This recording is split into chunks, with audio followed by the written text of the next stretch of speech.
Welcome back to Bite Size Bible. In our last session we got to the point where our hero was born, and there was lots of celebration, and Zachariah and Elizabeth as mum and dad were prophesying over the future of their son.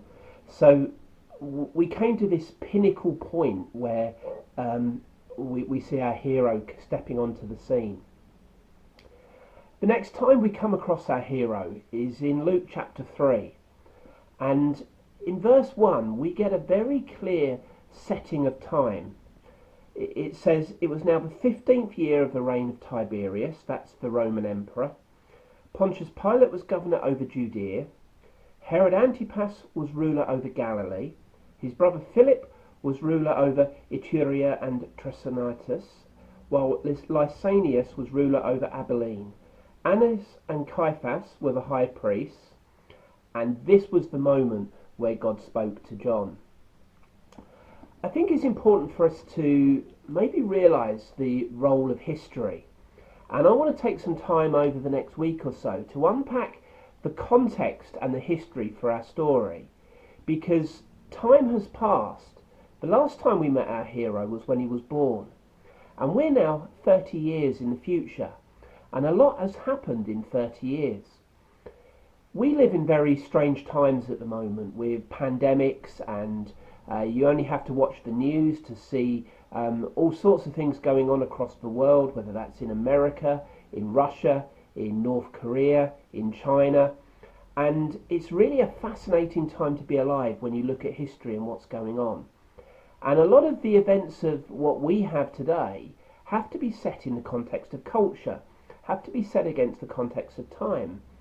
And for us to really understand something of the message that John the Baptist was coming with, it's good for us to maybe step back and look at history.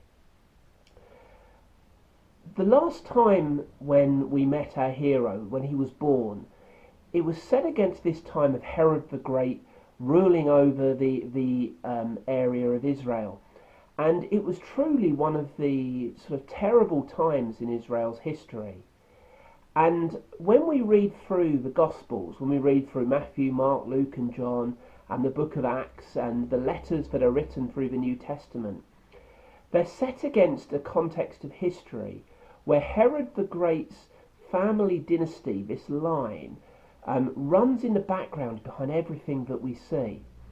And what we have is a family shaping the story in which Jesus is born, John the Baptist is coming, and the church is birthed. We saw when Zachariah stood in the temple and was crying out to God, they were looking at their times and crying out for a saviour. Herod the Great had come to power in about 47 BC with the help of the Roman general Pompey, and he'd been declared the governor of Galilee. But in about 37 BC, he was deposed because the Jews hated this man who'd taken over. And he resumes power with the support of Octavius and Antony, the same Antony who marries Cleopatra, and lots of Hollywood and history is written against that. And he ends up ruling to about 4 BC, where he's given the title of the King of the Jews. And when he comes to power, he murders and does away with the Jewish monarchy, the ruling Hasmonean family. And as part of that process, he also marries a Hasmonean princess called Mariamne. And if by all accounts is true, he truly, truly loves her. You know, he's quite besotted by her. It didn't stop him marrying 9 other women, because he ended up with 10 wives.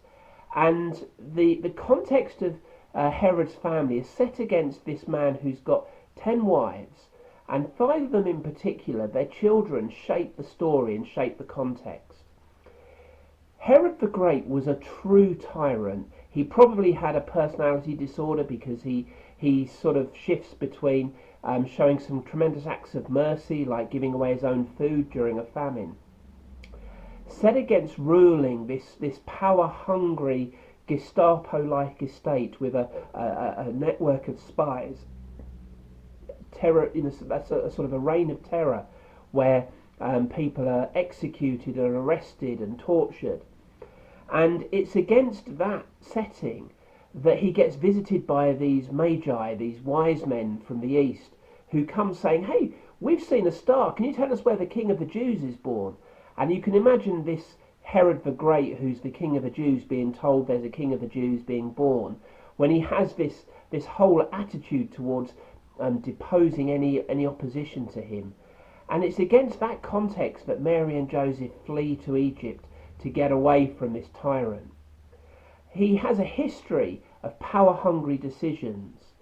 He not only killed the baby boys that we read about in Matthew, he is known to have killed 45 of the Sanhedrin rulers, this Jewish council who was set up to sort of rule. And they were, I suppose, a bit like his cabinet. They represented the local people, but he did away with them. He also executed a group of rabbis and their disciples because they tore down a Roman eagle that had been set up in the temple gate.